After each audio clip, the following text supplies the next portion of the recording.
Assalamualaikum warahmatullahi wabarakatuh. Perkenalkan, nama saya Nurul Maziah. Saya dosen di Prodi Pendidikan Profesi Apoteker UMY.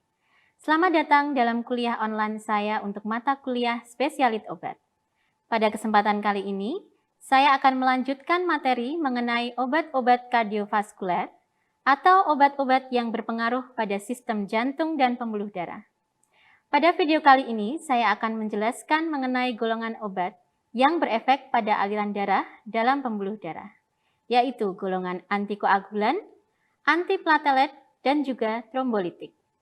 Setelah kuliah ini, diharapkan para mahasiswa dapat memahami tentang indikasi, mekanisme aksi, dosis, hingga efek samping dari obat-obat golongan ini. Sebelum masuk ke dalam penjelasan masing-masing golongan obat, kita akan mengenal terlebih dahulu mengenai aliran darah di dalam tubuh manusia. Terdapat dua macam pembuluh darah yang berfungsi mengedarkan darah ke berbagai jaringan di dalam tubuh, yakni pembuluh darah arteri yang membawa darah dari jantung ke seluruh tubuh, serta pembuluh darah vena yang berfungsi membawa darah kembali lagi ke jantung. Adapun sirkulasi darah dalam tubuh kita dapat dibagi menjadi dua, yakni sirkulasi sistemik atau sering disebut peredaran darah besar, yaitu aliran darah ke seluruh tubuh, serta sirkulasi pulmoner atau peredaran darah kecil, yakni aliran darah ke paru-paru. Bagaimana dengan adanya gangguan pada proses aliran darah ini? Munculnya gangguan pada aliran darah dapat terjadi baik pada pembuluh darah arteri maupun pada pembuluh darah vena. Gangguan dapat muncul karena abnormalitas dari anatomi pembuluh darah, adanya plak dalam kolesterol dalam pembuluh darah yang dapat menyebabkan penyumbatan aliran darah atau yang sering kita sebut aterosklerosis.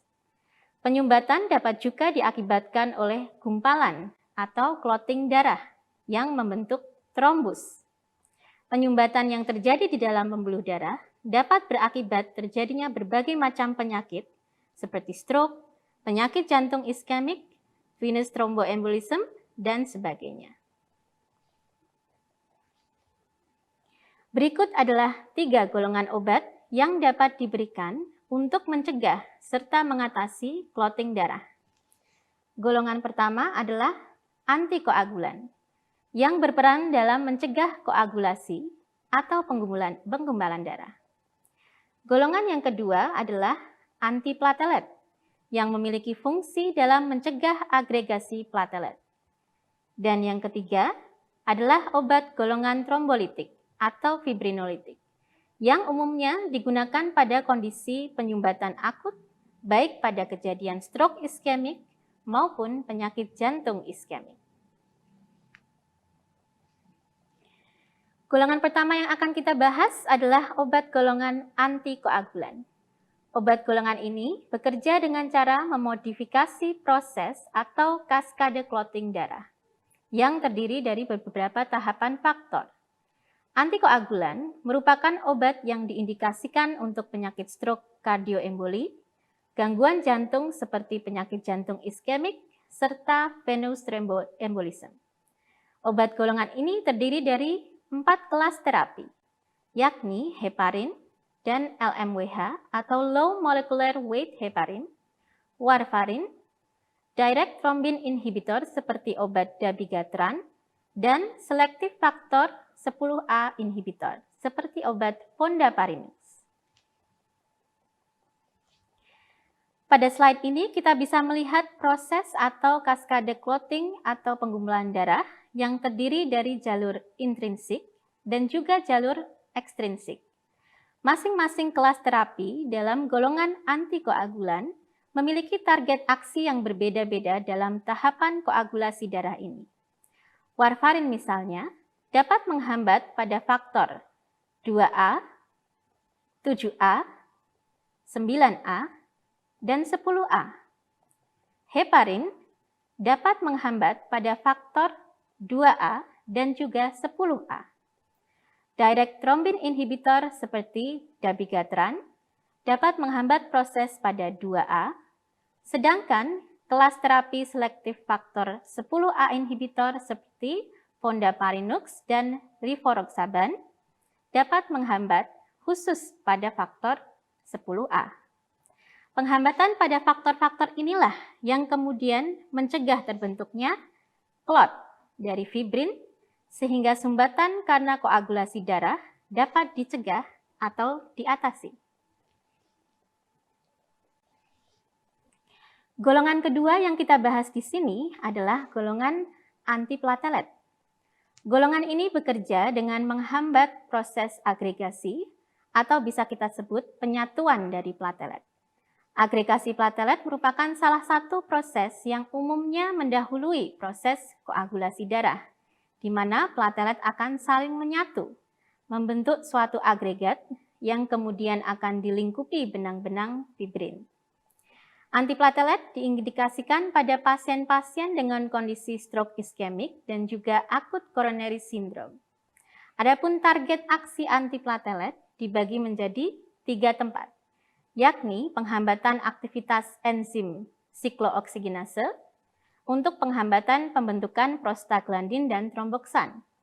Dengan contoh obatnya adalah aspirin dosis rendah.